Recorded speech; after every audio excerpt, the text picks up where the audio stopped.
लड़ाई में आज उत्तर प्रदेश ने नया कीर्तिमान बना दिया। आज चलाए गए टीकाकरण महाअभियान में पूरे प्रदेश में 21,95,505 लोगों की कोरोना की वैक्सीन लगाई गई, जो वैक्सीनेशन का अब तक का सबसे बड़ा आंकड़ा है। इसके साथ ही यूपी में अब तक कुल 5,09,08,607 वैक्सीन लगाई जा चुकी है और ऐसा करने वाला उत्तर प्रदेश पूरे देश में पहला राज्य है। यूपी में वैक्सीनेट हो चुके 5 करोड़ से ज्यादा लोगों में 4 करोड़ लोगों को वैक्सीन की पहली डोज लगी है।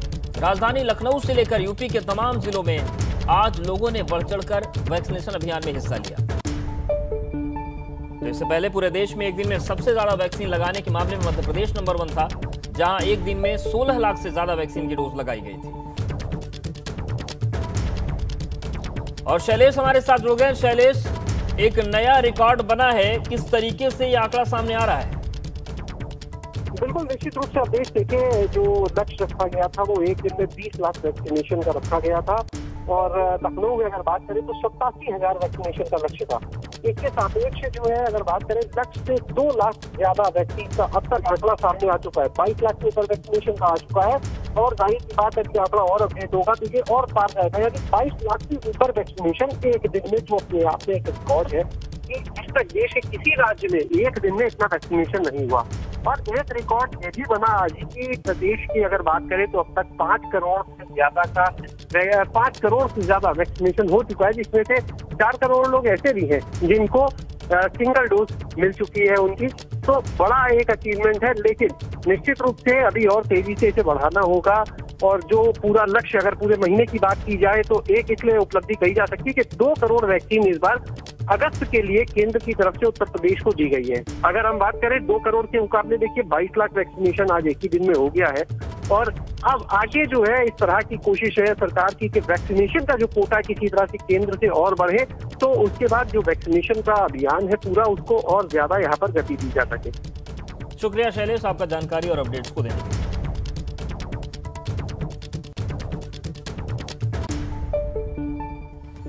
तो रिकॉर्ड बन गया और देखिए तस्वीरें भी आपको दिखा रहे हैं। लखनऊ, भदोही, जालौन, मऊ, चंदौली वृहद वैक्सीनेशन अभियान चलाया गया और इस वैक्सीनेशन अभियान में यूपी ने एक नया रिकॉर्ड बना दिया है और एक दिन में सबसे ज्यादा जो वैक्सीनेशन होता है उसमें मध्य प्रदेश का रिकॉर्ड तोड़ दिया है। उत्तर प्रदेश में 21,95,000 लोगों को आज पूरे दिन में वैक्सीन लगाई गई, जो कि बहुत ज्यादा है मध्य प्रदेश से। और बड़ी खबर बलरामपुर से है। सीएम योगी शक्तिपीठ देवी पाटन पहुंच गए हैं। बीजेपी अध्यक्ष स्वतंत्र देव सिंह भी मौजूद हैं। शक्तिपीठ देवी पाटन मंदिर छावनी में तब्दील कर दिया गया है। तो देवी पाटन मंदिर जो है वो आस्था का बड़ा केंद्र है और आपको बता दें कि देवी पाटन मंदिर जो है ये नाथ संप्रदाय के जो संत हैं वही संचालित करते हैं, या तो कहिए कि नाथ संप्रदाय के द्वारा ही देवी पाटन शक्तिपीठ संचालित होता है। और वहां पर पहुंचे हैं मुख्यमंत्री, प्रदेश अध्यक्ष और छावनी में तब्दील हो गया है। भारी सुरक्षा व्यवस्था है। इससे पहले मुख्यमंत्री योगी आदित्यनाथ आज श्रावस्ती दौरे पर थे, जहां पर उन्होंने जिला अस्पताल का निरीक्षण किया और मरीजों का उन्होंने हालचाल जाना। विकास कार्यों को लेकर अधिकारियों के साथ समीक्षा बैठक की। तो श्रावस्ती के दौरे पर दोपहर में पहुंचे मुख्यमंत्री योगी आदित्यनाथ लगभग 2:30 बजे पहुंचे थे और सबसे पहले वो जिला अस्पताल पहुंचे। वहां पर उन्होंने निरीक्षण किया और जिला अस्पताल के निरीक्षण के बाद उन्होंने मंडलीय समीक्षा बैठक की, अधिकारियों से बातचीत की और विकास कार्यों का उन्होंने ब्लूप्रिंट देखा। उसके जो डेवलपमेंट रिपोर्ट है उसको उन्होंने परखा। रामनगरी अयोध्या में भव्य राम मंदिर के निर्माण के लिए भूमि पूजन का 1 वर्ष पूरा होने पर सीएम योगी आदित्यनाथ अयोध्या में रहेंगे। पीएम नरेंद्र मोदी ने बीते वर्ष 5 अगस्त को अयोध्या में श्री राम लला मंदिर प्रांगण में भूमि पूजन और शिलान्यास किया था। मुख्यमंत्री योगी आदित्यनाथ 5 अगस्त को राम मंदिर निर्माण के लिए भूमि पूजन और शिलान्यास का 1 वर्ष पूरा होने पर अयोध्या में रहेंगे। सीएम योगी आदित्यनाथ अयोध्या में गुरुवार को श्री राम लला का दर्शन करने के साथ ही राम मंदिर निर्माण की प्रगति का जायजा भी लेंगे। उनका हनुमानगढ़ी में भी दर्शन पूजन का कार्यक्रम है। अयोध्या के एक दिन के दौरे पर सीएम योगी आदित्यनाथ वहां पर अन्न महोत्सव के लाभार्थियों को अनाज भी बांटेंगे। सूबे के मुखिया मुख्यमंत्री योगी आदित्यनाथ एक बार फिर अयोध्या के दौरे पर हैं। 5 अगस्त को ऐतिहासिक दिन बनाने के लिए सीएम योगी आदित्यनाथ अयोध्या पहुंच रहे हैं। प्रधानमंत्री नरेंद्र मोदी ने अपने हाथों से आधारशिला रखी थी, भूमि पूजन किया था 5 अगस्त के दिन। उसी स्थान पे सीएम योगी आदित्यनाथ पहुंचेंगे, वहां पे कलश स्थापना होगी, वहां पे वैदिक ब्राह्मणों के साथ पूजन अर्चन किया जाएगा। साथ ही साथ पूजन अर्चन करने के बाद सीएम योगी आदित्यनाथ भगवान रामलला का दर्शन करेंगे और मंदिर निर्माण कार्य का जायजा लेंगे। फिर हनुमानगढ़ी का दर्शन करेंगे और अन्न महोत्सव का कार्यक्रम रखा गया है। अन्न महोत्सव में जो है वो गरीब असहाय लोगों को राशन वितरण करेंगे और अयोध्या में चल रहे विकास कार्यों का साथ ही साथ जायजा भी लेंगे। अयोध्या में कई ऐसे विकास कार्य चल रहे हैं जो इन विकास कार्यों का जायजा लेंगे और अधिकारी गण के साथ एक बैठक करेंगे, क्योंकि जो विकास कार्य है वह किस गति के साथ चल रहा है, वह कितना पहुंचा, इन सब चीज़ों पे विशेष चर्चाएं अधिकारी गण के साथ करेंगे। अयोध्या से एबीपी गंगा के लिए ऋषि गुप्ता। 2022 विधानसभा चुनाव में भाजपा को उत्तर प्रदेश की सत्ता से उखाड़ फेंकने का दावा करने वाले सुहेलदेव भारतीय समाज पार्टी के अध्यक्ष ओम प्रकाश राजभर आज यूपी भाजपा अध्यक्ष स्वतंत्र देव सिंह से मुलाकात करने पहुंच गए, जिसके बाद से यूपी की राजनीति में एक बार फिर कयासों का दौर शुरू हो गया है कि क्या ओम प्रकाश राजभर यूपी चुनाव से पहले एनडीए में वापसी करने वाले हैं। हालांकि इस मुलाकात के बाद जब एबीपी गंगा ने राजभर से उनकी और स्वतंत्र देव सिंह के बीच हुई मुलाकात के बारे में सवाल पूछा गया तो ओम प्रकाश राजभर ने इसे सिर्फ शिष्टाचार भेंट का नाम दे दिया और दोहराया कि वो भाजपा के साथ नहीं जाने वाले हैं।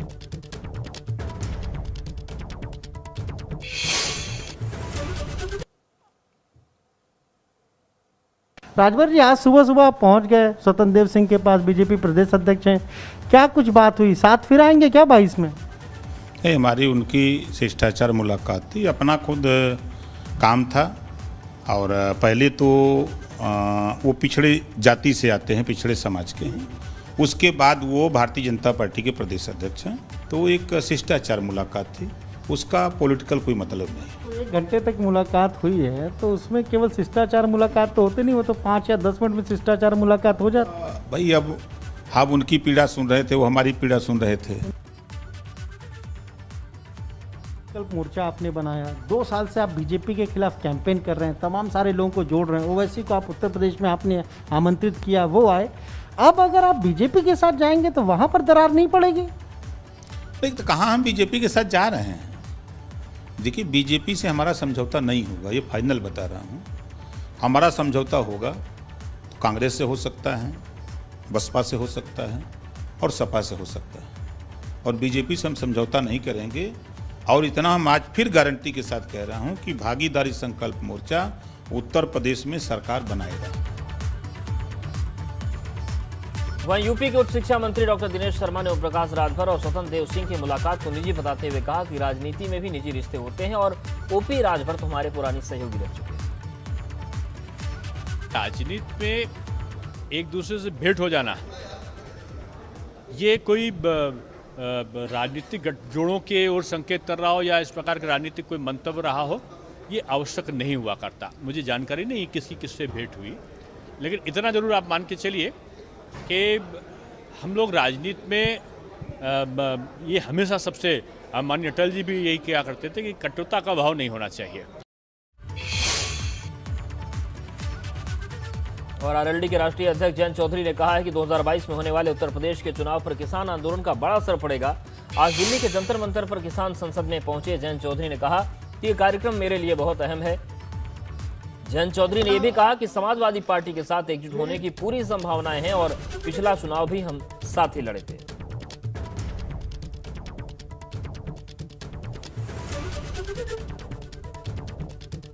यूपी बहुत बड़ा अगला पड़ाव है इस देश की राजनीतिक यात्रा में। उत्तर प्रदेश जो फैसला लेती है वो अहम माना जाता है, उसका प्रभाव 2024 के चुनाव पे भी पड़ेगा। और इसलिए मैं जानता हूं कि जो सरकार कह रही है कि हमें हरियाणा से कोई मतलब नहीं, पंजाब की एक भी सीट ना निकले, लेकिन यूपी से तो मतलब है। पूरे देश का किसान जुट जाए। उत्तर प्रदेश के विधानसभा चुनाव में किसान की मुद्दे, किसानी की बात सबसे आगे रहेगी, तो निश्चित तौर पर सरकार जीतेगी। इलाहाबाद को प्रयागराज और मुगलसराय को दीनदयाल उपाध्याय रेलवे स्टेशन का नाम देने के बाद अब यूपी में फिरोजाबाद जिले और झांसी रेलवे स्टेशन का नाम बदलने की शुरुआत हो गई है। फिरोजाबाद में जिला पंचायत सदस्य ने पंचम दफ्तर में जिले का नाम बदलकर चंद्रनगर करने का प्रस्ताव कर दिया है, तो यूपी सरकार ने झांसी में रेलवे स्टेशन का नाम बदलने के लिए रेलवे के पास प्रस्ताव भेजा है। सरकार की तरफ से झांसी स्टेशन का नाम बदलकर वीरांगना लक्ष्मीबाई रेलवे स्टेशन रखने का नाम प्रस्ताव भेजा गया है और इसके लिए संबंधित एजेंसियों से विचार मांगे गए। वहीं फिरोजाबाद का नाम बदलने का प्रस्ताव पास करने पर मुस्लिम समाज ने विरोध किया। मुस्लिम समाज ने कहा कि सरकार 2022 के विधानसभा चुनाव को देखते हुए जिले का नाम बदलना चाह रही है, जबकि नाम बदलने का समर्थन करने वालों का कहना है कि फिरोजाबाद को पहले चंद्रनगर के नाम से ही जाना जाता था।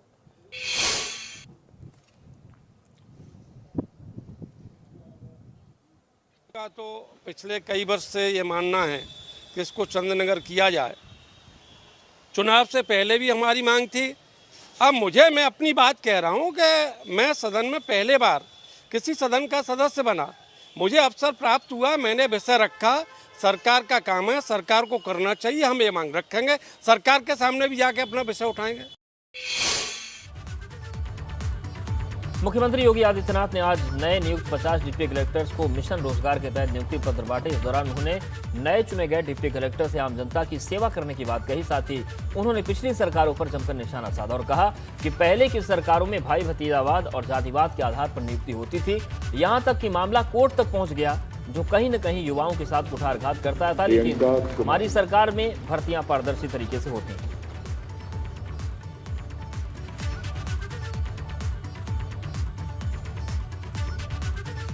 तो 50 डिप्टी कलेक्टर्स को मुख्यमंत्री ने नियुक्ति प्रमाण पत्र दिया और पूर्ववर्ती सरकारों पर उन्होंने निशाना साधा, खासतौर पर अखिलेश सरकार पर, जिस दौर में डिप्टी कलेक्टर्स को चुनने के लिए जो यूपी पीएससी की परीक्षा होती थी, उत्तर प्रदेश लोक सेवा आयोग की तरफ से उसे यादव सेवा आयोग तक का नाम दे दिया गया था और उन्हीं चीजों पर सीएम ने तंज कसा। 1,61,00,000 से अधिक युवाओं को वहां पर समायोजन करने, नौकरी देने में हमें सफलता प्राप्त हुई।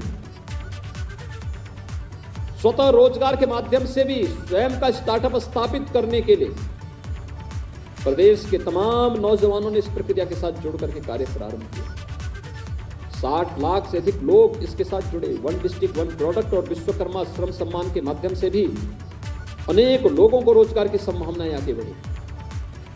देश के अंदर किसी भी निवेशक और उद्योगपति से मिलते थे, वो कहते थे कि हम यूपी के अंदर कसम खा करके आए हैं कि वहां निवेश नहीं करेंगे। वहां पर जो राजनीतिक भ्रष्टाचार है, वहां पर जो प्रशासनिक भ्रष्टाचार है और निर्णय का शिकार है, उसके कारण हम जाना ही नहीं चाहते। मैंने स्वयं उनसे संवाद बनाया। मैंने कहा पिछले 6 महीनों के अंदर आप लोगों ने उत्तर प्रदेश की व्यवस्था को देखा होगा।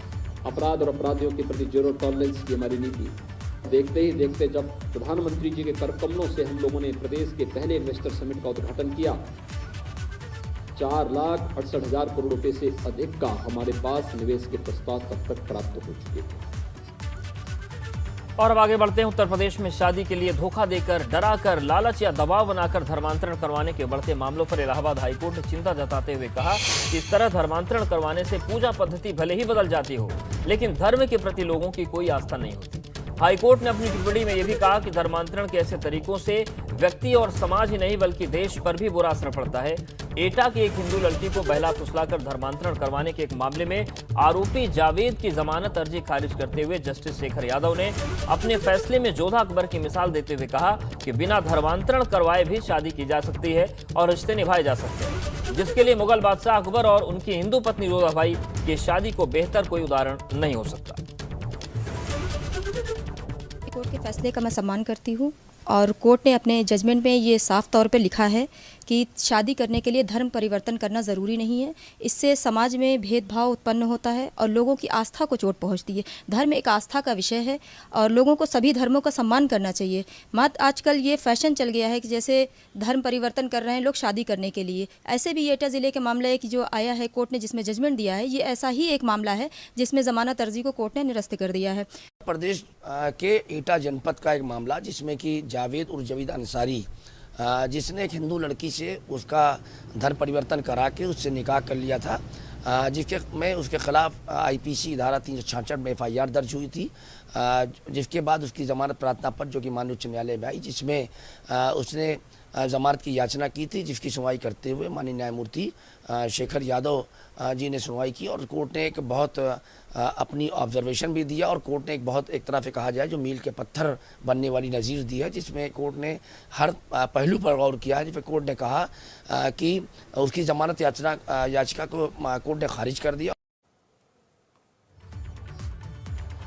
और इस वक्त की बड़ी खबर का रुख करते हैं। बड़ी खबर बाराबंकी से है, जहां पर मुख्तार अंसारी एम्बुलेंस मामले में 3 आरोपी गिरफ्तार हुए। एम्बुलेंस चलाने वाले 3 इनामी गिरफ्तार किए गए।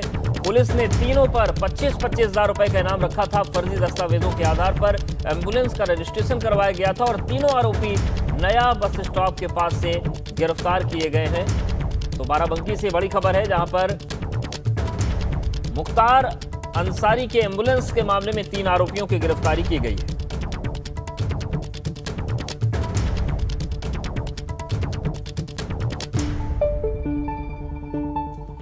बाहुबली विधायक और माफिया मुख्तार अंसारी पर शिकंजा कसता ही जा रहा है। आज IAS 191 गैंग के लीडर मुख्तार अंसारी की पत्नी अफसा अंसारी और उनके साले सरजील रजा के खिलाफ गैंगस्टर एक्ट के तहत पुलिस ने कार्रवाई की। इनकी करीब 2 करोड़ 18 लाख की संपत्ति की कुर्की का आदेश जारी किया गया। इसके तहत कोतवाली थाना क्षेत्र के सैयदवाड़ा के आवास को कुर्क करने की कार्रवाई है।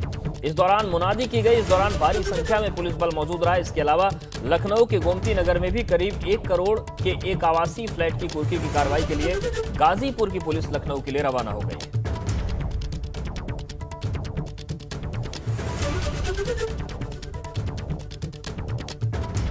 कल आजम खान की जमानत याचिका पर अहम सुनवाई है। अब्दुल्ला आजम के जन्म प्रमाण पत्र मामले पर भी सुनवाई होगी। इस मामले में अब्दुल्ला के खिलाफ आरोप तय किए जाएंगे। 2019 में रामपुर में दर्ज हुआ था धोखाधड़ी का मुकदमा।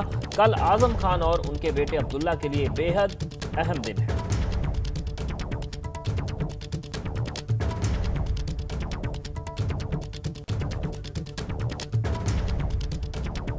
तो कल आजम खान और उनके बेटे अब्दुल्ला के लिए अहम दिन है कोर्ट में, क्योंकि अब्दुल्ला आजम की बात करें तो आजम की जमानत याचिका पर सुनवाई है और अब्दुल्ला आजम के प्रमाण पत्र मामले पर भी सुनवाई है, जिसमें धोखाधड़ी का आरोप लगा था, मामला दर्ज हुआ था। इस मामले में अब्दुल्ला आजम के खिलाफ कल आरोप तय किए जाएंगे।